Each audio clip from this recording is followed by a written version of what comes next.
வணக்கம். கேக்குதுங்க இப்ப வணக்கம். இந்த அவையை ராஜபாளையம் முத்தமிழ் சங்கம் இன்று மிகச் சீரிய செம்மாந்த பணிகளை அமைதியாக ஆக்கப்பூர்வமாக நடத்தி வருகின்றது. அதில் இன்றைக்கு சிறந்த ஒரு கருத்துரை நல்க எனக்கு வாய்ப்பளித்த ஐயை அவர்களுக்கும் சான்றோர் பெருமக்களுக்கும் வணக்கத்தினையும் நன்றியையும் முதற்கண் உரித்தாக்கி, இன்று நாம் சிந்திக்க இருக்கின்ற பொருண்மை தலைப்பு பாரதிய பரப்பல். ஒரு கருத்து. இதுக்கு பலர் அன்றிலிருந்து இன்று வரை பணியாற்றி வருகிறார்கள். அவர்களுள் குறிப்பிடத்தக்க பெருமைக்குரியவர் பெரியசாமி தோரன். ஆக இதுல 2 கருத்தை நான் சொல்ல இருக்கிறேங்க. பாரதியம் அதை மக்களுக்கு, உலகத்திற்கு எடுத்து சென்ற பெருமக்கள், அவர்களை நாம் நன்றியோடு பாராட்டுகிறோம். ஒரு கருத்து சொல்றது உண்டுங்க. கடை விரித்தேன், யாருமே கடைக்கு வரலப்பா, வாங்குவார் இல்லை, கொள்வார் இல்லை, நல்ல பொருள், பொருத்தமான விலை, இன்முகத்தோடு கூடிய வணிகம், சங்க இலக்கியங்கள் சொல்ல மாதிரி கொடுப்பதும் கொள்வதும் கருதி அறநெறியில் செய்கின்றவனி. ஆனால் யாருமே வரல. அப்படித்தான் பல புலவர்கள், இலக்கியங்கள் நம்ம வரலாற்றில் நெடுக்க சங்க காலத்திலிருந்து மதிப்பிற்குரிய மயிலை சீனி வேங்கடசாமி அவர்கள் மறைந்து போன தமிழ் நூல்கள் என்று ஒரு அருமையான நூலை பட்டியலை தந்திருக்கின்றார்.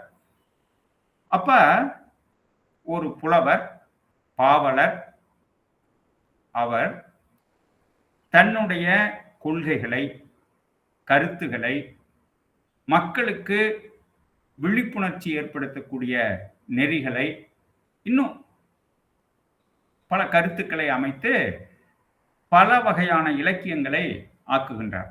இன்றைக்கும் சரி, அன்றைக்கும் சரிங்க. இன்றைக்கும் கூட நம்மில் ஒருவராக இருக்கிற பலரை பற்றி கூட நமக்கு தெரியாமல் இருந்து விடுகிறது. யாராவது சொல்ல கேட்டு, அப்படிங்களா, அவர் என்கிட்ட இதையெல்லாம் பகிர்ந்துக்கவே இல்லையே, நானும் தெரிஞ்சுக்காம விட்டுட்டேன் என்று நாம் மனக்குறைப்பட்டுக் கொள்வது உண்டு. இது வரலாறு நெடுகிலும் இருக்கக்கூடிய ஒரு இடைவெளி என்று, வரலாற்று இடைவெளி என்று நான் யாரையும் மறைக்க மாட்டாங்க, யாரையும் புறக்கணிக்க மாட்டாங்க, தெரிஞ்சுக்காம விட்டுறது. இப்போ நான் கடந்த 20 ஆண்டுகளுக்கு முன்னாடி இலக்கிய வரலாறு ஆக்க வேண்டும் என்று கருதி கருத்துக்களை தொகுத்த போது 19ஆம் நூற்றாண்டு வரை ஓரளவுக்கு கருத்துக்கள் கிடைத்தன எனக்கு. 20ஆம் நூற்றாண்டு இலக்கியங்கள்ல வெகுவாக பாராட்டப்பட்ட, சமூகம் ஏற்றுக்கொண்டவர்களை பற்றி கூட எனக்கு கருத்து கிடைக்கலைங்க. நூலகத்துல போய் தேடுறோம், நண்பர்கள்கிட்ட தேடுறோம், இணையத்துல கூட நான் தேடி பார்த்தேன். ஆனா இணையத்துல பல தவறுகள் இருப்பதனால நான் அதை அவ்வாறே ஏற்றுக்கொள்ள முடியவில்லை. நல்லதும் இருக்குங்க. அது இப்ப செயற்கை நுண்ணறிவு வந்த முற்பாடு அது சொல்லவே வேண்டியதில்லை. தொல்காப்பியத்தை திருவள்ளுவர் இயற்றினார்னு கூட அதுல எல்லாம் கட்டுரைகள்லாம் இருக்கின்றன. அது அப்படியெல்லாம் நாம இருக்கிறதுனால அந்த 20ஆம் நூற்றாண்டு இலக்கிய வரலாறு ஒரு இருட்டு அறையில் இருக்கிறது. இருட்டறையில் உள்ளதடா உலகம் என்றாங்களே, அது இலக்கிய வரலாறுக்கு பெரிதும் பொருந்தக்கூடியதாக இருக்கிறது. இதை நான் குறையா சொல்லிங்கய்யா, இதுதான் உண்மை நிலை. நாம் நம்மை வெளிப்படுத்திக் கொள்வதில்லை. இலக்கியவாணர்கள், படைப்பாளர்கள், அவர்கள் நாம படைக்கிறோம், சமூகத்துக்கு கொடுக்குறோம், நூலாக்கம் பண்றோம், அதுல பல இழப்புகள், நஷ்டங்கள்லாம் வருது, கஷ்டங்கள்லாம் வருது, வீட்டில் பெரிய எதிர்ப்பு வருது, இதெல்லாம் இருக்கு, நாம பார்க்குறோம். எங்க வீட்டில் சொல்லுவாங்க, ஏங்க இத்தனை புத்தகத்தை வாங்கி வாங்கி அடுக்குறீங்களே, இது படிக்கிறீங்களா நீங்க? முதல்ல தினந்தோறும் எல்லா புத்தகத்திலையும் படிக்கிறீங்களா? அனைத்தையும் படிக்கிறீர்களா அப்படின்னு சொல்லுவாங்க. ஆனா எனக்கு சிறு வயதிலிருந்து அது ஒரு பிறவி குணமாக போய்விட்டது. ஏதாவது புத்தகத்தை வாங்கினா பார்த்தா வாங்கிக்கணும். சில பேர் இது விலைக்கு இல்லை அப்படின்னாங்கன்னா, கொடுங்கய்யா படிச்சுட்டு தரேன் அப்படிங்க. ஆனால் அதைத்தான் நல்லா படிக்கிறேனுங்க நான். விலைக்கு வாங்குற புத்தகத்தை விட இரவல் வாங்கி 2 நாள்ல கொடுக்கணும்னா உடனே இரவு பகலாக உட்கார்ந்து படிச்சு சில குறிப்புகளை எடுத்துக்கொண்டு கொடுக்குறோம். இந்த நிலைதான் இன்று நம்மிடம் இருக்கிறது. இது குறையல்ல. இதை நிவர்த்தி, இந்த இடைவெளியை குறைக்க வேண்டும் அல்லது இடைவெளி இல்லாமல் செய்ய வேண்டும் என்பது என்னுடைய நோக்கம். அப்ப நான் எடுத்துக்கொண்ட ஒரு ஆய்வு தலைப்பு கடந்த 45 ஆண்டுகளுக்கு முன்னால பெரியசாமி தூரன் என்கிற ஒரு பன்முக வித்தகர். அவரு எங்க ஊருக்காரரு, எங்க உறவுக்காரரு, எனக்கு பெரியப்பா வேணும். அது ஒரு கூடுதல் தகுதியாக இருந்தது. ஏன்னா அவங்க வீட்டில் போய் சென்னையில் அவங்க இருந்தாங்க. ஆனால் பிறந்து வளர்ந்ததெல்லாம் மொடக்குறிச்சி என்கிற, நான் ஒரு தடவை அன்னமார் சுவாமி கதை பற்றி சொல்லும்போது கூட சில மாதங்களுக்கு முன்னாடி அதை பற்றி குறிப்பிட்டேன். மொடக்குறிச்சி கிராமத்தை சேர்ந்தவர்கள். ஐயா அவர்கள் 1908, அதாவது 20ஆம் நூற்றாண்டின் தொடக்கத்தில் செப்டம்பர் மாதம் 26ஆம் நாள் பிறந்தார். அவங்க வீடும் எங்க தாத்தா வீடும் பக்கத்து பக்கத்துல, எல்லாம் ஒரே உறவுக்காரர்கள், பங்காளிகள் சொல்றோம் இல்லைங்களா. அவங்க தோட்டம் எங்க தோட்டம் பக்கம். அதனால நான் புத்தகத்துல படிச்சதை விட அவர்களோடு வாழ்ந்தவன் அப்படிங்கிற ஒரு சிறப்பு. ஆனா ஒரு இடைவெளி என்னங்கன்னா, அவங்க கோயம்புத்தூர்ல ரொம்ப காலம் இருந்தாங்க, ராமகிருஷ்ணா பள்ளிக்கூடத்துல. அதுல முதல் ஆசிரியர் அவங்க தான், முதல் தலைமை ஆசிரியர் அவங்க தான். அந்த பள்ளிக்கூடத்துக்கு காந்திஜி எல்லாம் வரவழைச்சாங்க. அண்ணல் காந்தியடிகளை எல்லாம் அவங்க வரவழைச்சு அதெல்லாம் சிறப்பு செஞ்சார்கள். அப்படிப்பட்ட ஒரு சிறந்தவர். அப்ப 1908, அப்ப 20ஆம் நூற்றாண்டினுடைய தொடக்கம், செப்டம்பர் மாதம் பிறந்த அவர்கள் 80 ஆண்டுகள் அயராது பாடுபட்டார்கள். ஆனா அவர் கணித ஆசிரியர், தமிழ் ஆசிரியர் அல்லர். அவர் பயின்றது சென்னை மாநில கல்லூரியில். நமக்கு தெரியும், சென்னை பல்கலைக்கழகத்துக்கு முன்னால் தொடங்கப்பட்டது சென்னை மாநில கல்லூரி. இந்த கல்வி வரலாற்றுலைங்க பாரத தேசத்துல, பாரத திருநாட்டில் அந்த காலத்துல ஆங்கில ஆட்சியில 4 மாகாணங்கள் இருந்தன. 4 மாகாணங்களிலும் 4 அரசு கல்லூரிகளை ஆங்கில அரசு தொடங்கியது. அதுல ஒண்ணுதாங்க இப்ப நம்ம கடற்கரையில, சென்னை கடற்கரையில் இருக்கக்கூடிய பிரசிடென்சி காலேஜ். பிரசிடென்சி அப்படிங்கிறது மாநிலம் அந்த காலத்துல, அதாவது தென்னிந்தியான்னு வச்சுக்கோங்களேன். அப்படிப்பட்ட தென்னிந்தியாவுக்கு அதுக்கு எங்க பெரியப்பா முதலமைச்சராக இருந்தார்கள், சுப்ராயன் என்பவர். அந்த காலத்துல அதுக்கு பிரைம் மினிஸ்டர்னு பேருங்க, சுப்ராயன். அந்த குடும்பம், நாங்களாம் ஒரே குடும்பத்தை சேர்ந்தவர்கள், பங்காளிகள், அண்ணன் தம்பி உறவுகள். அது 8ல் பிறந்துங்க 87 ஆண்டு வரை.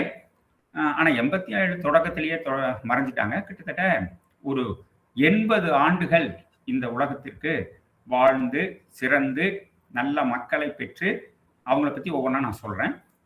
சிறந்த பங்களிப்பை கொடுத்தவர்கள் பெரியசாமி தூரன். இதுல நான் முதல்ல சொல்லிட்டுங்க, பாரதி நமக்கு தெரியும். சுப்பிரமணிய பாரதி எட்டயபுரத்துக்காரர், சிறந்த படைப்பாளி, புதுமையை விரும்பியவர். கொஞ்ச காலம்தான் இருந்தாலும் உலக இலக்கிய சிறப்புகளை கொண்ட பாடல்களையும் கதைகளையும் அவர் அருமையான கதை எழுதியிருக்கிறாருங்க.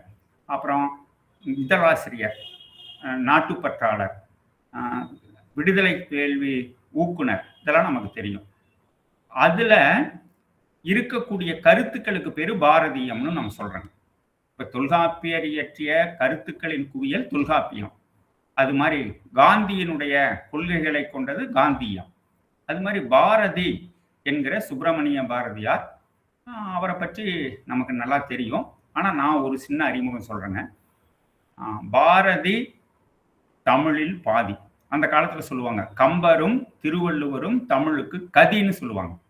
நான் கருதுவது பாரதியும் திருவள்ளுவரும் தமிழுக்கு திறனாளிகள்.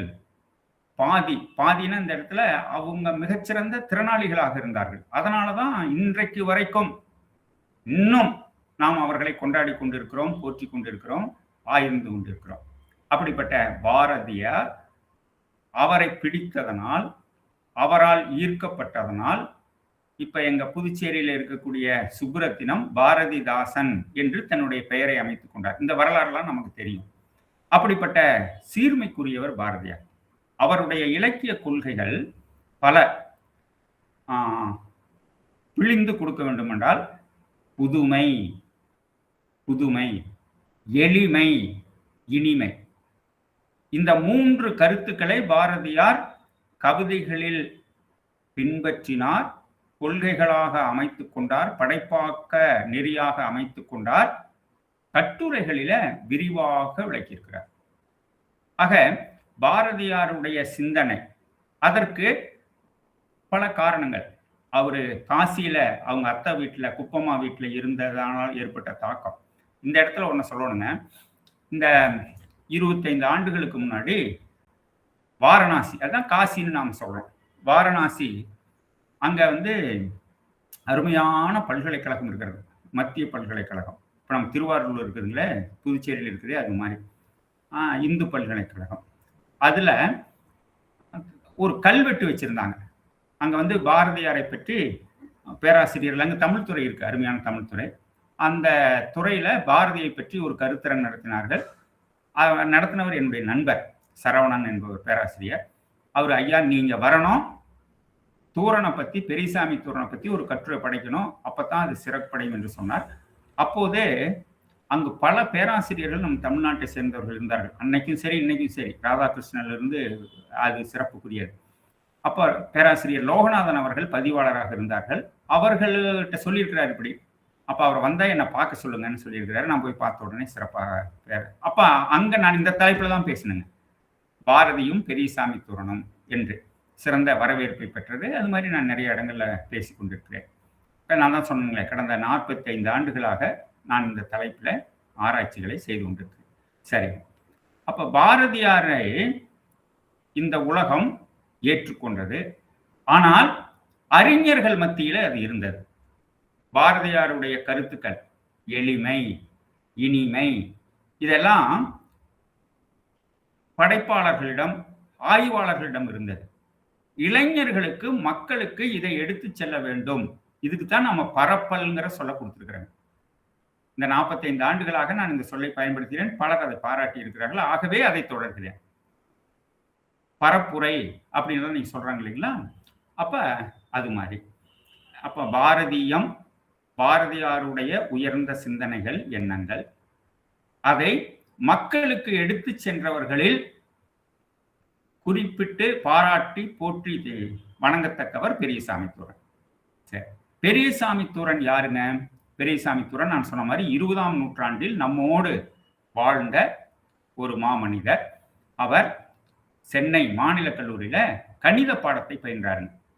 அவருடைய 20வது வயதுல கணித பாடத்தை பயின்றார். அப்பொழுது மாநில கல்லூரிக்கு, நான் கூட அங்க தங்கி இருக்கிறேன் சென்னையில படிக்கும்போது, விக்டோரியா மாணவர் விடுதின்னு ஒன்று மாநில கல்லூரிக்கு பின்னாடியே இருக்கும். ஐயாவுக்கெல்லாம் நல்லா தெரியும்னு நினைக்கிறேன். அந்த விக்டோரியா மாணவர் விடுதியில ஒரு பெரும் இளைஞர் பட்டாளம் தங்கியிருந்தார். இப்போ கல்லூரியில படிக்கிறவங்க இளைஞர்கள் தான். எப்படிங்கன்னா, இவங்கெல்லாம் சிறந்த விடுதலை வேள்வியில ஈடுபட்டவர்கள், நாட்டுப்பற்றாளர்கள். சிலரை மட்டும் நான் சொல்றேன். மத்திய நிதியமைச்சராக இருந்த சி சுப்பிரமணியம் அவர்கள், அடுத்தது தமிழ்நாடு அமைச்சரவையில் இருந்த 2-3 அழகேசன், ஓவியழகேசன் போன்ற பெருமக்கள், அது மாதிரி அவங்கெல்லாம் இருந்தாங்க. அதுல ஒருத்தர் பெரியசாமி தூரன் அங்க தங்கியிருந்தார். இவங்கெல்லாம் ஈரோட்டு பகுதியை சேர்ந்தவர்கள், உறவினர்கள் கூட வச்சுக்கலாம். ஆகவே இவங்கெல்லாம் சேர்ந்துங்க அங்க வனமலர் சங்கம்.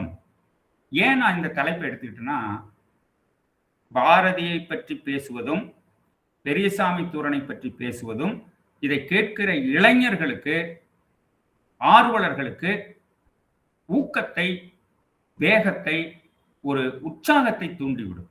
இதுதான் இந்த உரையினுடைய முதல் நோக்கம். அவரை பாராட்டுவதோ அவரை போற்றுவதோ இல்லைங்க. இரண்டாவது, இவரை பற்றி நான் ஒரு புத்தகம் எழுதியிருக்கிறேன், பெரியசாமி தூரன், கட்டுரைகளும் எழுதியிருக்கிறேன் நிறையா.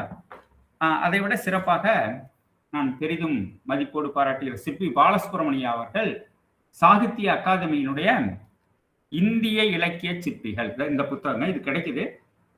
யாருக்காவது வாய்ப்பு இருந்தால் வாங்கி படிச்சு பார்க்கலாம். இன்னும் நல்லா சிறப்பாக இருக்கும். நாம சுருக்கமாக தான் பேச போகிறோம்.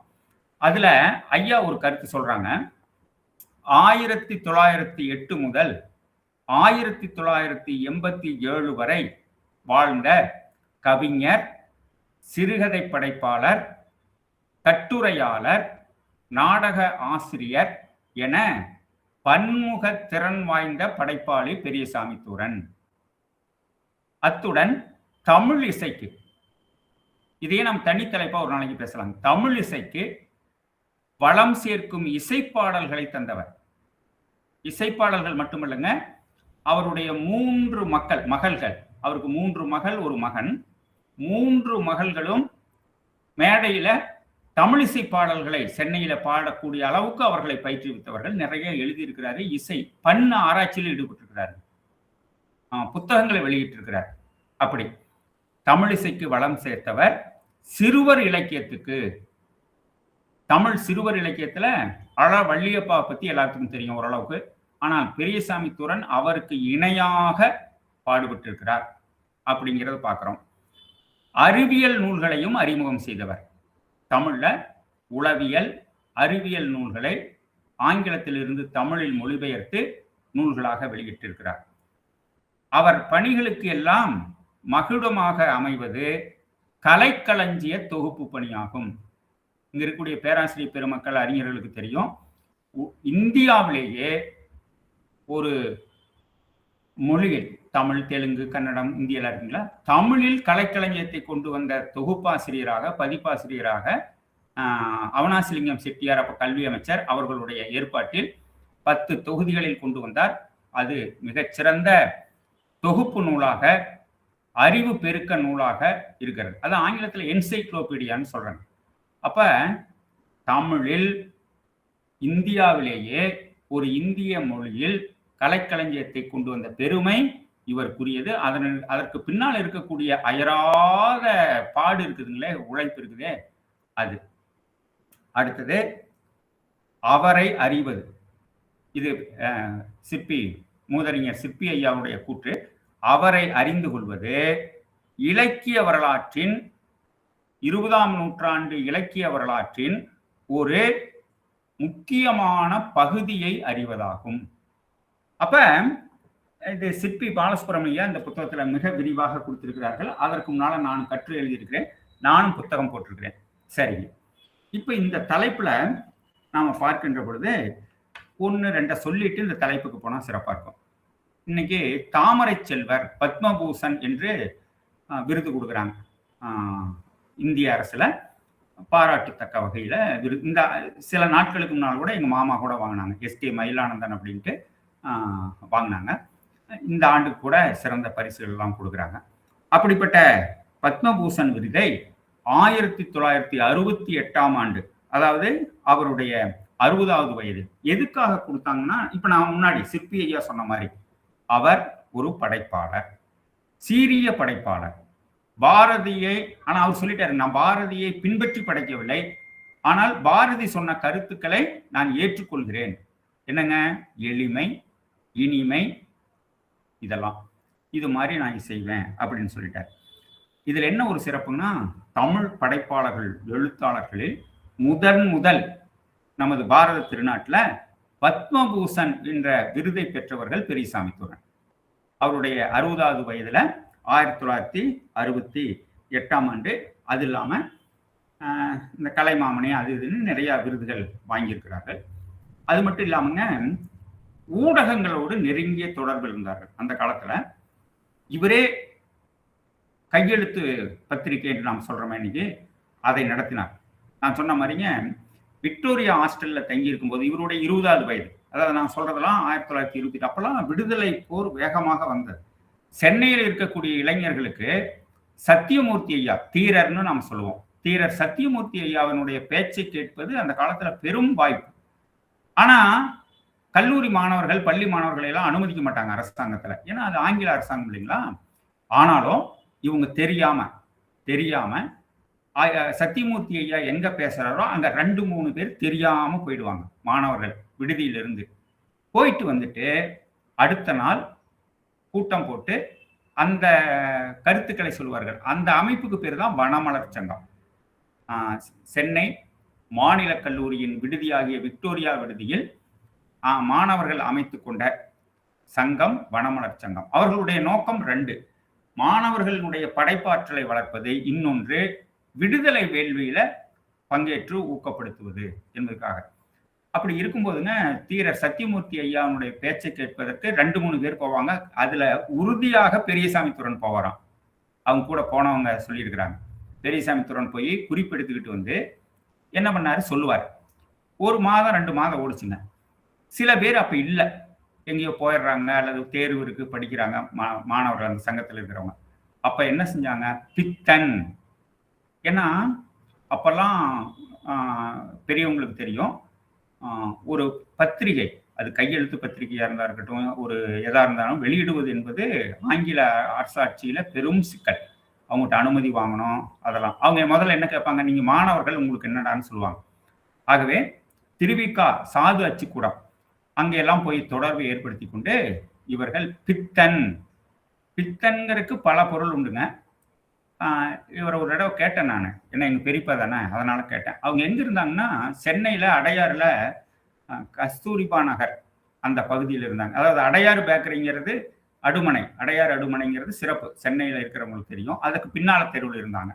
அங்கதான் நானும் கொஞ்ச நாள் படிக்கும்போது தங்கியிருந்தேன். அதனால அவங்கள பார்க்கறது உண்டு. அப்ப கேட்டேன், பித்தன் நீங்க என்ன பொருள் ஐயா அது கொடுத்தீங்க அப்படின்னு. அப்ப அவங்க கொஞ்சம் நோய்வாய்ப்பட்டிருந்தாங்க. அப்ப பித்தன் அப்படிங்கிறது சிவபெருமானுடைய பேரு. ஆனா நாங்க கொடுத்தது வந்து யாராவது கேட்டா, எங்க கல்லூரி முதல்வரோ பேராசிரியர்களோ என்னடா இப்படி பண்றீங்கன்னு கேட்டா, விடுதி காப்பாளரோ இல்லைங்க நாங்க சிவபெருமானை பத்தி பேசுறோம் அப்படின்னு சொல்லலாம்னு தான் சொன்னோம். ஆனா எங்களுடையது நாட்டுப்பற்றில் பித்து கொண்டவர்கள், விடுதலையில் பித்து கொண்டவர்கள், பித்து பிடித்தவர்கள். இதே பாரதியார் ஆளுகின்ற ஒரு உளவியல் கலைச்சொல். இதை எடுத்தோம் அப்படின்னு சொல்லுவாங்க. அதை நடத்தினாங்க. அது கூட நான் வச்சிருக்கிறேன். அது இப்ப என் கைவசம் இல்லை. அப்ப ஒரு 100 ஆண்டுகளுக்கு முன்னால் மாணவர்கள் நடத்திய இதழினுடைய பதிப்பாசிரியராக பொறுப்பாளராக இருந்து எல்லாத்துக்கிட்டையும் வாங்கி, அதுல இவங்க அதிகமா போடுறது பாரதியாருடைய படைப்புகள். இன்னொன்னு தீரர் சத்தியமூர்த்தி அவர்கள் ஆற்றிய உரையினுடைய கருத்துரை. இதை போட்டு அப்படி எல்லாத்துக்கும் கொடுப்பாங்க. அப்புறம் சில சிக்கல்லாம் வந்தபோது திருவிக்கா ஐயாவை பார்க்கும்போது இவர் நிறைய தமிழறிஞர்களோடு நெருங்கிய தொடர்பு கொண்டிருந்தார். தமிழ் எழுத்தாளர் சங்க தலைவராக இருந்தார், தமிழ் இசை சங்கத்தினுடைய புரவலராக இருந்தார், அப்படியெல்லாம் இருந்தார். சிறுவர் இலக்கிய சங்கத்தினுடைய தலைவராகலாம் இருந்தார். ஏன்னா சென்னையில் இருக்கிறவங்களுக்கு நல்ல வாய்ப்பு, அன்றைக்கும் சரி இன்றைக்கும் சரி. அப்ப அப்படி ஒரு வாய்ப்பு இருந்தது. தன்னுடைய, நான் முன்னாடியே சொன்ன மாதிரி தன்னுடைய 3 மகள்களையும் தமிழ் இசை பாடச் செய்து பெருமைப்படுத்தியவர்கள், சிறப்பு செய்தவர்கள். அப்படிப்பட்டது. அடுத்ததுங்க அந்த இன்னொரு சிறப்பு செய்தி இவர்களை பற்றி. அடுத்து நான் பாரதிக்கு வரேன். பொங்கல் வந்தது இவங்க விடுதியில் இருக்கும்போது. அந்த பித்தன் பத்திரிகையில இவர் ஒரு பொங்கல் வாழ்த்து கவிதை இயற்றினார். ஒரு இயற்றி வெளியிட்டார். அப்ப அதை பார்த்துட்டு எல்லாரும் பாராட்டினாங்க. நல்லா இருக்கு. அதுக்கு முந்தைய அந்த மரபு இல்லைங்க தமிழகத்துல. பொங்கல் வாழ்த்தை ஒரு கவிதையாக எழுதுவது ஆங்கிலத்தில் இருந்தது. புத்தாண்டு, கிறிஸ்துமஸ் இப்படியெல்லாம் இருந்தது. தீபாவளிக்கு இருந்தது. ஆனா பொங்கலுக்கு இல்லைங்க அந்த காலத்துல. இதை திருவிக்காவே ஒரு கூட்டத்துல பேசியிருக்கிறாரு. அந்த குறிப்பு என்கிட்ட இருக்கு. அப்ப இவங்க என்ன பண்ணாங்க, பொங்கல் வாழ்த்து ஒரு கவிதை, அதான் சொன்னாரு பாருங்க, பாரதியினுடைய புதுமை நோக்கம் போட்டாரு. அது வரவேற்பை பெற்றது. பேராசிரியர்கள் மத்தியிலும் சரி, சக மாணவர்கள் தோழர்கள் உடன் இருந்தவங்ககிட்டையும் ஒரு மதிப்பை பெற்றது. அதிலிருந்து என்ன பண்ணாங்க, 2 ஆண்டுகளுக்கு ஊருக்கு போறாங்கல்ல பொங்கல் விடுமுறையில பொங்கல் கொண்டாட, அவங்களுக்கெல்லாம் எழுதி அனுப்புனாங்க. அப்ப தமிழகத்தில் கிறிஸ்துமஸ், நியூ இயர் என்றெல்லாம் இருந்த ஒரு மரபு எளிமைப்படுத்தி தமிழ் பொங்கல் வாழ்த்து அனுப்புவது என்ற மரபை இந்த மாணவர்கள் சேர்ந்து உருவாக்கினார்கள். அதை எழுதி கொடுத்த பெருமை பெரியசாமி துரனுக்கு உண்டு. இது மாதிரி பல சிறப்புகள். அதே மாதிரி கலைக்களஞ்சியம், அதே மாதிரி பல ஏட்டுச்சுவடிகளை பதிப்பித்திருக்கிறார்கள். 2 ஆண்டுகளுக்கு முன்னாடி பழனியில நம்ம தமிழக அரசு அறநிலையத்துறை முருக மாநாடு நடத்தியது. அப்பொழுது இருந்த மாண்புமிகு அமைச்சர் அவருடைய நேர்முக உதவியாளர் எனக்கு உறவினர், தெரிஞ்சவர். அவரும் அதான் சொல்லிட்டார், நீங்க முருகனை பத்தி நிறைய பேர் பேசுறாங்க, முருக வழிபாட்டில் பெரியசாமி துரன் என்ன சிறப்பு செய்திருக்கிறார், பங்களிப்பு செய்திருக்கிறார் என்பதை கற்றுக் கொடுங்க. அது ஏற்கனவே நான் பேசியிருக்கிறேன். அதனால அதை கட்டுரையாக்கி கொடுத்தேன். அதில் ஒண்ணே ஒண்ணு சொல்றேன் பாருங்க. அருள்முறை அருள்மலை மன்னிக்கணும். அருள்மலை முருகன் நொண்டிச்சிந்து. அருள்மலை என்பது ஈரோட்டுக்கு பக்கத்துல இருக்கக்கூடிய ஒரு கோவில், ஒரு மலை. அதில் இருக்கக்கூடிய முருகன் கோயில்ல இருக்கக்கூடிய முருகனை பற்றி ஒரு நொண்டிச்சிந்து. உங்களுக்கு தெரியும், தமிழுக்கு அதிகம் அறிமுகமாகாத ஒரு சிற்றிலக்கிய வகை. நொண்டிச்சிந்துனா என்னங்கன்னா, இப்ப நம்ம எய்ட்ஸ் விழிப்புணர்வுன்னு சொல்றோமே, இன்னைக்கு கூட கொண்டாடினாங்களே போதைப் பொருள் விழிப்புணர்வு அப்படின்ட்டு. இதுதாங்க அந்த காலத்துல பேரு நொண்டி நாடகம்னு பேரு. நொண்டி நாடகம். அப்ப அருள்மலை முருகன் நொண்டி நாடகம் என்று அங்க இருக்கிறவர் ஒருத்தர் எழுதினார். அதனுடைய அடிப்படை கோட்பாடுனா அது இளைஞர்கள் கட்டாயம் படிக்கணும். இதைத்தான் நான் அந்த முருக வழிபாட்டுல கட்டுரையா கொடுத்தேன். பெரும் பாராட்டு பெற்றேன், பரிசும் பெற்றேன். என்னங்கன்னா, ஒரு இளைஞன் தவறு செய்கிறான். நான் அதான் சுருக்கமா சொல்லிட்டேன். எய்ட்ஸ் அல்லது போதைப் பொருள் தவறு செய்கிறான், பாதிக்கப்படுகிறான். என்ன செய்யறானோ, இப்ப அவனை திருத்தணும். ஏன்டா இப்படி செஞ்சு இப்படி வீணா போனேன்னு சொல்லக்கூடாதுங்க. இப்ப ஆற்றுப்படுத்தல், இன்னைக்கு உளவியல்ல கவுன்சிலிங் சொல்லக்கூடிய ஆற்றுப்படுத்தலுடைய முதல் கோட்பாடு அப்படித்தான். அவனை குறை சொல்லக்கூடாது, திட்டக்கூடாது, அடிக்கக்கூடாது. இப்ப நம்ம சில இடங்கள்ல பாத்தீங்கன்னா, நாங்க பேயோட்டுறோம்பாங்க. ஒரு பெண்ணுக்கு ஒரு மனநிலை பாதிக்கப்பட்டிருக்கோம் குடும்பத்துல. அதை என்னன்னு கேட்க மாட்டாங்க. கோயில்ல கொண்டு போய் அல்லது ஒரு பூசாரிட்ட கொண்டு போய் அடிச்சு உதைச்சு அந்த பொண்ணை தூக்கி கட்டி. அப்ப அந்த நொண்டி நாடகம் என்பது ரொம்ப சிறப்பான ஒன்று. அதே மாதிரி நொண்டி சிந்து இதெல்லாம் நிறைய வகை இருக்குங்க. நொண்டி நாடகத்தினுடைய அடிப்படை கருத்தை ஏற்றுக்கொண்ட, ஏன்னா இவர் ஒரு ஆசிரியர். நான் முன்னாடி சொன்ன மாதிரிங்க, கோவையில அவினாசி லிங்கம் அவர்கள், அவர் பெரிய கல்வியாளர். இன்னைக்கு ஐஏ எல்லாம் கூட போயிருப்பாங்கன்னு நினைக்கிறேன். அவினாசி லிங்கம் பல்கலைக்கழகம்னு இருக்குதுங்களே, அதனுடைய தொடக்கம் ஒரு பள்ளிக்கூடம் ஆரம்பிச்சார். முதல் ஆசிரியராக நியமித்தவர் பெரியசாமி துறனை தான் நியமிச்சார். நியமிக்கும் போது கணித ஆசிரியர் இவரையே தலைமை ஆசிரியராகவும் போட்டாரு. ஏன்னா அப்பெல்லாம் இவங்க சொல்றதுதான் கேட்பாங்க. போட்டாங்க, நியமித்தார். விடுதி ஆரம்பிக்கணும்னு பெரியசாமி துறன் சொன்னார். அங்க வந்த பசங்கள்லாம் வறுமை கோட்டுக்கு கீழே இருக்கிறவங்க. ஐயா, நீங்க நல்ல நோக்கத்துல ஆரம்பிச்சிருக்கிறீங்க, ஆனா சில மாணவர்கள் வந்து போக முடியல, அவங்களுக்கு வீட்டுல சரியா உணவு கிடைக்கல, வசதி இல்லை. சரி, நம்ம ஒரு விடுதி ஆரம்பிப்போம். விடுதி ஆரம்பிக்கும் போதுங்க 2 மாணவர்களால அந்த விடுதி கட்டணத்தை கூட விடுதி கட்டணம் கிடையாது, ஒரு எளிமையான ஒரு கட்டணம் கட்ட முடியல. அப்ப தலைமை ஆசிரியருக்கு 25 ரூபாய் சம்பளம், ஊதியம், மாத ஊதியம் 25 ரூபாய். ஐயா என்ன சொன்னாங்க, நானு 15 ரூபாய் எடுத்துக்கிறேன், இந்த பையனுக்கு 5 ரூபாய், இந்த பையனுக்கு 5 ரூபாய். என் ஊதியத்திலிருந்து இயலாத 2 மாணவர்களுக்கு 5 ரூபாய் நான் கட்டிடுறேன், அவனை திட்டாதீங்க, வீட்டுக்கு போகக்கூடாதுன்னு சொல்லிட்டு தானே விடுதி காப்பாளராகவும் இருந்து அப்படி சிறப்பாக செய்தார். அப்பதான் காந்தியெல்லாம் வர வச்சு அங்க சிறப்பாக செய்தார். அடுத்ததுங்க, அவருடைய செயல்பாடுகள்ல கூர்ந்து இளைஞர்கள் கவனிக்க வேண்டியது, விடுதி காப்பாளராக இருக்கும்போது ஒரு மாதம் 1 ரூபாய் அதிகம் வந்துருச்சு மாணவர்களுக்கு செலவு. ஐயா கேட்டார், அந்த கணக்கு பிள்ளைன்னு பேருங்க. அப்போ இப்பெல்லாம் நம்ம என்னென்னமோ பேர் சொல்றோம், கணக்கு பிள்ளை கூப்பிட்டு, ஏயா இந்த மாசம் 1 ரூபாய் செலவு அதிகமாச்சு? ஐயா, நம்ம விடுதிக்கு உணவு சமைக்கிறதுக்கு விறகு வேணும் இல்லைங்களா, அந்த விறகு உடைச்சு போடுறவன் 1 ரூபாய் கூட கேட்கறான், கொடுத்துட்டேன். சரி கொடு. ஆனா அதுதாங்க அதிகமாயிடுச்சு. சரி, நான் சொல்லுங்க 100 ஆண்டுகளுக்கு முன்னாடி. அப்படியா? சரி. இரவு உட்கார்ந்து யோசனை பண்ணார். அவருடைய நாட்குறிப்புல இருக்குங்க. அதை பத்தி இப்ப அவினாசிலிங்கம் செட்டியாரும் குறிப்பு கொடுத்திருக்கிறார், மகாலிங்கம் ஐயாவும் கொடுத்திருக்கிறார். அப்ப நாளையிலிருந்து நான் காலையில கால்பந்து விளையாடுவேன். இது விவேகானந்தருடைய கொள்கை. விவேகானந்தர் சொன்னாரு, நீ ஆன்மீகவாதியாக இருக்கிறாயா இல்லையோ, உடற்பயிற்சி செய்ய வேண்டும் சொன்னார். சாமி கும்பிடுற நேரத்துல உடற்பயிற்சி செய், அப்புறம் சாமி கும்பிடுன்னு சொன்னார். அவருடைய வீரத்துறவி அவர், அந்த கொள்கை கொண்டவர் இல்லைங்களா. அப்ப என்ன பண்ணாரு, சரி நாளையிலிருந்து விறகு நான் உடைச்சு போடுறேன். ஒரு பள்ளியினுடைய தலைமை ஆசிரியர், கணித ஆசிரியர், விடுதி காப்பாளர், சிறந்த அப்பவே இசைப்பாடல்களை படித்தவர். இன்னைக்கும் அவினாசிலிங்கம் பல்கலைக்கழகத்திலையும் அங்க இருக்கக்கூடிய கல்வி நிறுவனங்களையும் காலை பிரேயர்னு சொல்றோம் இல்லைங்களா, காலை நிகழ்ச்சியில, வழிபாட்டு நிகழ்ச்சியில தொடக்கத்துல பெரியசாமி துறன் பாடுதான் இன்னைக்கும் பாடுவாங்க அவங்க. அப்படி ஒரு சிறப்புக்குரிய கொள்கை. கலியுக வரதன் அப்படியெல்லாம் நிறைய பாடல்கள் இருக்கின்றன. நான் ஒரு நாளைக்கு தனியா அவருடைய இசை பங்கை பத்தி பிறகு பேசுறேன். இன்னைக்கு பாரதியம் பற்றி மட்டும் சிந்திக்கிறோம். இப்படிப்பட்ட சிறந்த வாழ்க்கை முறை தன்னை இழக்கின்ற தியாகம்னு சொல்றோம் இல்லைங்களா? தன்னை இழத்தல் அதற்கு சிறு வயதிலிருந்து வாய்ப்பாக இருந்தவர் பெரியசாமி தூரன். அப்ப கணித ஆசிரியராக இருந்தவர்.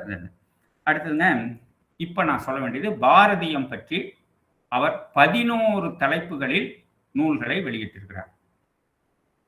அதுல 11 தலைப்புகள்ல நான் அந்த பட்டியல் உங்களுக்கு சொல்றேன். 11 தலைப்புகள்ல முதன்மையாக பாராட்டத்தக்கது, முதன்மையாக நாம் கருதத்தக்கது பாரதி தமிழ் என்று ஒரு நூல். ஐயாலாம் நிறைய பேர் அதை படிச்சிருப்பீங்க, கேள்விப்பட்டிருப்பீங்க. கிடைக்குது அந்த புத்தகம். அதாவதுங்க, பத்திரிகைகளில் குறிப்பா சுதேசமித்திரன் போன்ற பத்திரிகைகளில் பாரதியார் பல கட்டுரைகளை, படைப்புகளை வெளியிட்டார். அதுல மதிப்புக்குரிய சீனிவாசன் போன்றவர்கள் அதை எடுத்தாங்க. சில பேர் விட்டு போச்சு, சிலர் கிடைக்கல அவங்களுக்கு. அவங்க ஒன்றும் விட்டணுங்கிற நோக்கம் இல்லை. யார் தேடி எடுக்கிறது? அதெல்லாம் எங்கேயோ குப்பைக்குள்ள கிடக்குது, பத்திரிகை அலுவலகத்துல கிடைக்குது. எப்படி எடுக்கிறது? பெரியசாமி தூரன் என்ன செய்தார்? அங்க போய் உட்கார்ந்து, அதனால அவருக்கு ஆஸ்மாவால் பாதிக்கப்பட்டாருங்க. அந்த குப்பைனால தூசு ஒவ்வாமை ஏற்பட்டு அங்க உட்கார்ந்து எடுத்து கொடுத்தாரு. அதை தொகுத்து பாரதி தமிழ் என்று ஒரு அருமையான தொகுப்பு நூலை வெளியிட்டிருக்கிறார். பாரதி தமிழ்னா பாரதியாரை பற்றி இல்லைங்க, பாரதியாரின் படைப்புகள், வெளியீடுகள், கிடைக்காமல் இருந்தவற்றை தேடி கொடுத்தவர். இப்ப நம்ம ஊவேசாவை சொல்றோம், இது மாதிரி நிறைய பேருக்கு அவர் செஞ்சாருங்க. அப்ப பாரதியை பற்றி அவர் 2 நோக்கங்களில் செயலாற்றினார். நான் முன்னாடி சொன்ன மாதிரி பதிப்பு பணி. இதுல இவருடைய பங்களிப்பு என்னன்னா, தொகுத்து பதிப்பித்து கொடுத்தாருங்க.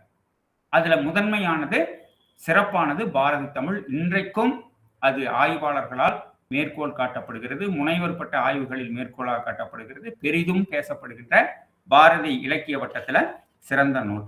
அடுத்ததுங்க, இன்னைக்கு நான் கொடுத்த தலைப்புக்கு சரியானது, இவருக்கு உடம்பு சரியில்லாம போச்சு. அதற்கு முதன்மையான காரணம் சுதேசமித்திரன்ல போய் அந்த தூசுக்குள்ள இதையெல்லாம் தேடியது. இருந்தாலும் கொஞ்சம் ஆஸ்மா, இறைச்சல் நோய் வந்து ஒவ்வாமை ஏற்பட்டு படுத்த படுக்கை ஆயிட்டாருங்க. அப்பதான் நாங்கெல்லாம் போய் அடிக்கடி சென்னையில பார்ப்போம். அப்ப மதிப்பிற்குரிய அருட்செல்வர் மகாலிங்கம் ஐயா அவர்கள் இவருக்கு நெருக்கமானவர். ஏன்னா அவருடைய ராமலிங்கர் மன்றத்தில எல்லாம் இவர் நிறைய பேசுவார், பாடுவார். அவர் சென்னையில கிண்டியில பெரிய அலுவலகம் வச்சிருக்கிறாரு, உங்களுக்கு தெரியும். அப்ப அவர் வந்து ஒரு நான் பார்த்துட்டு, என்னங்க இப்படி படுத்துட்டீங்க அப்படின்னாரு. ஏன்னா அவங்க ஊர்ல தான் பொண்ணு கட்டியிருக்கிறார் எங்க பெரியம்மா. இப்ப இவர் பெரியசாமி தூரன் எங்களுக்கு பெரியப்பான்னா அவங்களுடைய மனைவி மகாலிங்கம் அவங்க ஊர் தான், அவங்க உறவினர் கூட. அப்ப என்னம்மா அப்படி படிச்சிட்டீங்க அப்படிங்கும்போது, முடியலைங்க, மூச்சரைப்பு. சரி, நான் ஒரு உதவியாளர் அனுப்புறேன், நீங்க சொல்லுங்க உங்க கருத்தை. அவங்க எழுதி பதிவு செஞ்சு புத்தகமா போடுவோம். சரிங்கன்ட்டார். அப்ப மகாலிங்கம் ஐயா அவர்களுடைய ஏற்பாட்டுல ஒரு உதவியாளர் வருவார், இவங்க சொல்லுவாங்க, அவர் எழுதி படிச்சு காட்டுவாரு. அப்படி உருவாக்கின நூல்கள் பாரதியும் பாட்டும். இது புத்தகத்தினுடைய தலைப்புங்க. பெரியசாமி தூரன் அவர்கள் உருவாக்கிய புத்தகங்கள் பாரதியும் பாட்டும். இதுல என்ன அவர் செஞ்சாருன்னா, பாரதியார் பாடல்களில் காணப்படும் இசை நுணுக்கங்களை தொகுத்து முறைப்படுத்தி தொகுத்து வெளியிட்டார். அடுத்தது பாரதியும் தமிழகம். தமிழை பத்தி, தமிழகத்தை பத்தி பாரதியார் எப்படி பேசி இருக்கிறார், உயர்த்தி இருக்கிறார், என்ன நடக்கணும்னு சொல்லியிருக்கிறார், எதிர்கால திட்டங்களை என்ன சொல்லியிருக்கிறார் என்பதை சொல்லியிருக்கிறார். அடுத்தது அதே மாதிரி பாரதியும் பாரத தேசமும், இது 3வது நூல். 4வது பாரதியும் உலகமும். இப்ப எப்படி அவருடைய அந்த பாரதியும் சொன்ன பாருங்க, தமிழகம், பாரதம், உலகம். இதை பாரதியார் எப்படி சொல்லியிருக்கிறார். அடுத்ததுங்க சிறப்பான ஒண்ணு, பாரதியும் பெண்மையும். திருவிக்கா இதை பத்தி சிறந்த நூல் எழுதியிருக்கிறார். இவரெல்லாம் திருவிக்காவுக்கெல்லாம் நெருங்கிய நண்பர். ஆகவே அதை ஒன்றை எடுத்து பாரதியும் பெண்மையும். அடுத்தது இவர் சிறுவர் இலக்கிய படைப்பாளர் இல்லைங்களா, அதனால பாரதியும் பாப்பாவும். பாரதியார் அது ஆத்திசூடியா இருக்கட்டும், மற்ற இடங்களில் இளைஞர்களுக்கு, சிறார்களுக்கு சொல்லி இருக்கக்கூடிய அருட்கருத்துக்களை, நல்ல செய்திகளை எல்லாம் இவர் தொகுத்து கொடுத்திருக்கிறார். அடுத்தது பாரதியும் சமூகமும். 8வதுங்க, பாரதியாரின் நகைச்சுவையும் நையாண்டியும். பாரதியார் சிறந்த படைப்பாளர். அவருடைய படைப்புகளில் அது கவிதையா இருக்கட்டும், இதழ்களா இருக்கட்டும், கட்டுரைகளா இருக்கட்டும், இதில் எல்லாத்திலையுமே அவர் இந்த நகைச்சுவையும் நையாண்டியும் செய்திருக்கிறார் என்பதை சொல்கிறார். அடுத்தது, பாரதியார் ஒரு ஆன்மீகவாதி. அவருடைய ஆன்மீக கருத்துக்களை எல்லாம் தொகுத்து பாரதியும் கடவுளும், கடவுள் கொள்கை என்ன என்பதை சொல்லியிருக்கிறார். 10வதாக, பாரதி நூல்கள் ஒரு திறனாய்வு. அப்ப இது கூட பாரதி தமிழ் என்று 11 நூல்களை இந்த தமிழ் உலகத்திற்கு கொடுத்தார். ஆனால் இதை பற்றி பெரும்பாலான அறியாமலே இருக்கிறோம். ஐயா, நான் மன்னிக்கணும், நான் யாரையும் குறை சொல்லல. பாரதி என்று தெரிகிறதே தவிர பாரதி என்ன சொன்னாரு, பாரதியினுடைய கொள்கைகள் யாவை, பாரதியாருடைய நெறிமைகள், அறக்கொள்கைகள் என்ன என்பதை இந்த உலகம் நன்றாக தெரிந்து கொள்ள வேண்டும். இதைத்தான் நாம பாரதிய பரப்பல் என்று இலக்கிய திறனாய்வு சொல்லால் குறிப்பிடுகிறோம். ஆகவே இப்படி ஒரு 11 நூல்கள், 10 அதுல 1 திறனாய்வுங்க. முதல்ல வந்தது பாரதி தமிழ். அது ஒரு பாரதியினுடைய கிடைக்காத படைப்புகளை, அதனால் இந்த தமிழகம் பெற்ற பேரு பெரும் பேரு. இப்படி 11 நூல்களை பாரதியம் குறித்து வெளியிட்டிருக்கிறார் பெரியசாமி தூரன். இன்னும் சிறப்பா சொல்ல போனோம்னா, இளைஞர்கள் முன்னேற்றத்துல அவருடைய ஒரு பாட்டுங்கய்யா 60க்கும் மேற்பட்ட நூல்களை வெளியிட்டிருக்கிறார். அதையெல்லாம் நான் இந்த பட்டியல் சொன்னோம்னா நேரமாயிடும். ஆகவே அவர் இளைஞர்களுக்கு என்ன சொன்னாருன்னா, இளந்தமிழா எழுந்திரடா. இது ஒரு கவிதை. இது ஒரு நூலுக்கும் தலைப்பா வச்சிருக்கிறாருங்க, அவருடைய நூலுக்கு, கவிதை நூலுக்கு. அதுல முதல் கவிதை இது, இளந்தமிழா, சிறுவர்களே, என்னுடைய அருமை குழந்தைகளே, பேரன்மார்களே, எழுந்திரடா. நான் சொல்றத கேளு, வா, முன்னேறு. என்னென்ன சொல்றாரு பாருங்க. இந்த நாட்டுல, தமிழ்நாட்டுல, தமிழ் இலக்கியத்துல அந்த காலத்தில் இருந்து, கம்பன்ல இருந்து, அதுக்கு முந்தைய இருந்து, அதுக்கு பின்னாடி இருந்து, இன்று வரை, பாரதி வரை எத்தனையோ பேர் இளைஞர் மேம்பாட்டுக்கான, சிறுவர் முன்னேற்றத்துக்கான, மொழித்திறன் மேம்பாட்டுக்கான, ஆளுமை வளர்ச்சிக்கான கொள்கைகளை இலக்கியங்களாக வகுத்து கொடுத்திருக்கிறார்கள். அவற்றையெல்லாம் நீங்கள் தேடி படிக்க வேண்டும். மதிப்பிற்குரிய மானிடர்களாக, பெருமைக்குரிய கண்டுபிடிப்பாளர்களாக, உலகம் போற்றும் திறனாளர்களாக நீங்கள் வளர வேண்டும் என்று அந்த கவிதையில பேசுகிறார். அதே மாதிரி அவருடைய கட்டுரைகள், சிறுகதைகள் எழுதியிருக்கிறார். ஆக இப்படிப்பட்ட பன்முக திறமை கொண்ட பெரியசாமி தூரன் எனக்கு சிறந்த முன்னோடியாக, வழிகாட்டியாக தெரிகிறார். ஆகவே அவரை குறித்து இந்த கடந்த 45 ஆண்டுகளாக நான் தொடர்ந்து ஆராய்ச்சி வருகிறேன். தொல்காப்பியத்திலும் திருக்குறளிலும் ஆய்வு செய்யும் போது எனக்கு என்ன மனநிறைவு கிடைக்கிறதோ, என்ன நற்செய்திகள் உள்வாங்கப்படுகின்றனவோ, அது போன்ற ஒரு பெருமை பெரியசாமி தூரனுடைய வாழ்க்கை வரலாற்றிலும், படைப்புகளிலும், அவருடைய சிந்தனையிலும் நமக்கு கிடைக்கின்றன. சிறந்த காந்தியவாதி, ஆன்மீகவாதி. ஆனால் அவருடைய ஆன்மீகம் பெரியாருடைய ஆன்மீகம் போன்றது. அது இப்போ நான் பேசணும்னா ரொம்ப நேரம் ஆயிடுங்க. ஆகவே அவர் சிறந்த இறை நம்பிக்கையாளராக இருந்தார், காந்தியவாதியாக இருந்தார். அதோடு இல்லாதவர்களுக்கு உதவ வேண்டும், தூக்கி விடணும். இப்ப சொல்றாங்க இல்லைங்க, கொஞ்சம் எல்லாத்தையும் தூக்கி விடுங்க அப்படிங்கிறாங்கல்ல. அப்போ ஒரு விடுதி காப்பாளராக, ஒரு பள்ளி தலைமை ஆசிரியராக, ஒரு ஆசிரியராக, ஒரு இசைவாணராக, ஒரு படைப்பாளராக, கலைக்களஞ்சியத்திலே 2ங்க. பொது கலைக்களஞ்சியம் 1, குழந்தைகள் கலைக்களஞ்சியம் 1. இதை முடிச்ச உடனே அதுக்கும் வந்தாரு. தமிழ் வளர்ச்சி கழகம் அதற்கு அடிப்படையாக இருந்து சென்னை பல்கலைக்கழகத்துல. இப்படிப்பட்ட பன்முக மதிப்பு கொண்ட அவர் செய்த சிறந்த சேவைகளில் பாரதியாரை சிறுவர்களுக்கும் சமூகத்திற்கும் எடுத்து சென்றார். பாரதியினுடைய கொள்கைகள் இவை. இவற்றை நாம் அறிந்து பெருமை பெற வேண்டும், முன்னேற வேண்டும். அதன் மூலம் நம்மை நாம் மேம்படுத்திக் கொள்ள வேண்டும். இதுதாங்க அடிப்படை கருத்து. ஒவ்வொரு மனிதனும் இந்த உலகத்துல சிறந்தவர்கள், வல்லவர்கள், திறனாளர்கள். அதற்கான வாய்ப்பு கொட்டி கிடக்கிறது. அதை நீங்கள் தேடுங்கள். அதற்கு பாரதி சிறந்த உதவியாளராக, முன் வழிகாட்டினராக முன்னோடியாக அமைவார் என்று இந்த 11 புத்தகங்களிலும் அவர் விளக்கியிருக்கிறார். அதுவும் இல்லாமல் பல கூட்டங்களில் பேசக்கூடியவர். தன்னுடைய 3 மகள்களையும் மேடையில தமிழிசை பாடுவதில் வல்லவர்களாக இன்றும் கூட பாடுறாங்க, அவங்க இருக்கிறாங்க. எனக்கெல்லாம் அக்கா ஆகணும் அவங்க. அப்படிப்பட்ட சிறப்புக்குரியவர்கள்.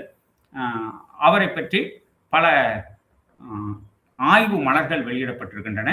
நான் சொன்ன மாதிரி குறிப்பிடத்தக்க 2 நூல்கள். ஒன்று நான் எழுதுனது, நான் கட்டுரைகளும் நிறைய எழுதியிருக்கிறேங்க. அது இல்லாமல் சிறப்பாக குறிப்பிடத்தக்க வேண்டியது நம்ம சாகித்ய அகாடமின்னு சொல்கிறோமே, மத்திய அரசின் நிறுவனம், அவர்கள் இந்திய இலக்கிய சிற்பிகள் என்று ஆண்டுதோறும் வெளியிட்டுக்கிட்டு இருக்கிறாங்க வரிசையா. அதுல பெரியசாமி தூரன் என்ற தலைப்புல சிற்பி பாலசுப்ரமணியம், உங்களுக்கெல்லாம் தெரியும், பெரும் பேராசிரியர், சிறந்த பாடகர், கவிஞர், அப்படியெல்லாம் சிறப்புக்குரியவர். அவர் இயற்றிய அது. அவரோடு நானும் கூட இருந்தேன். அதுதான் எனக்கு பெருமை. ஏன்னா எங்க குடும்பத்தை சேர்ந்தவர் என்பதனால நானும் இருந்து அவரோடு இருந்து இந்த புத்தகத்தை சாகித்ய அகாடமி வெளியீடாக கொண்டு வந்தார்கள். இப்படிப்பட்ட பன்முக பெருமை. இந்த உரையினுடைய நோக்கம் அவருடைய பெருமையை போற்றுவதன்று. இந்த உரையினுடைய அடிக்கருத்து எண்ணம், இதை கேட்கிற இளைஞர்கள் நாமும் இப்படிப்பட்ட நல்ல மனிதனாக, உயர்ந்த படைப்பாளராக, புதுமை படைக்கின்ற கலைக்களஞ்சியம் கொண்டு வரது எவ்வளவு சிறப்புங்க, எவ்வளவு சிக்கல், எவ்வளவு கஷ்டம், அதையெல்லாம் தாண்டி அவர்கள் கொண்டு வந்தார்கள். இன்றைக்கு முடியலைங்க. இன்றைக்கு நான் குறைய சொல்லல, ஆங்கிலத்துல ஒவ்வொரு நிமிடமும் என்சைக்ளோபீடியாவை அப்டேட் பண்றாங்கன்னு சொல்றாங்க இல்லைங்களா, புதுப்பிச்சுக்கிட்டு இருக்கிறாங்க. ஆனா தமிழ்ல அதற்கான வாய்ப்புகள் குறைவாக இருக்கின்றன. ஏன்னா ஒண்ணு நிதி இல்லை, இன்னொன்னு அதுக்கு உழைக்கக்கூடிய அளவுக்கு நாம ஏற்புடையவர்களாக இல்லை, பொறுப்புடையவர்களாக இல்லை என்பதை நாம் ஒத்துக்கொள்ளத்தான் வேண்டும். மன்னிக்கணும், நான் யாரையும் குறை சொல்லிங்க. ஆக இப்படிப்பட்ட ஒரு ஊக்குனராக, ஒரு வழிகாட்டியாக நம்மோடு வாழ்ந்த, நம் குடும்பத்தை சார்ந்த ஒரு பேரறிஞர் இருக்கிறார் என்பதை அறிந்து கொண்டு, நாமும் இளைஞர்கள், இனிமேல் நமக்கெல்லாம் மூத்தவர்களாகிவிட்டோம், அதிகமாக செய்ய முடியாது, இளைஞர்கள் அதை முன்னெடுத்து செல்ல வேண்டும் என்று கேட்டுக்கொண்டு, இது ஒரு புது தலைப்பாக இருக்கும். நான் மறுபடியும் சொல்றேங்க, தனிப்பட்ட மனிதனை பாராட்டுவது இதனுடைய நோக்கம் அல்ல. அவர் வாழுகின்ற மக்களுக்கு வாழ்ந்தவர்கள் ஒரு பாடம் என்பதை போல நாமும் அப்படி அமைய வேண்டும் என்பதாக இதை ஏற்றுக்கொள்ள வேண்டும் என்று கூறி, உங்களுடைய பின்னூட்டத்தையும் கருத்துரையும் வழங்குமாறு கேட்டுக்கொண்டு, இந்த நல்ல வாய்ப்பை நான் பெரும் பேராக கருதுகிறேன். அத்தகைய பேற்றை நன்றியோடு பாராட்டி நிறைவு செய்கிறேன். நன்றி, வணக்கம்.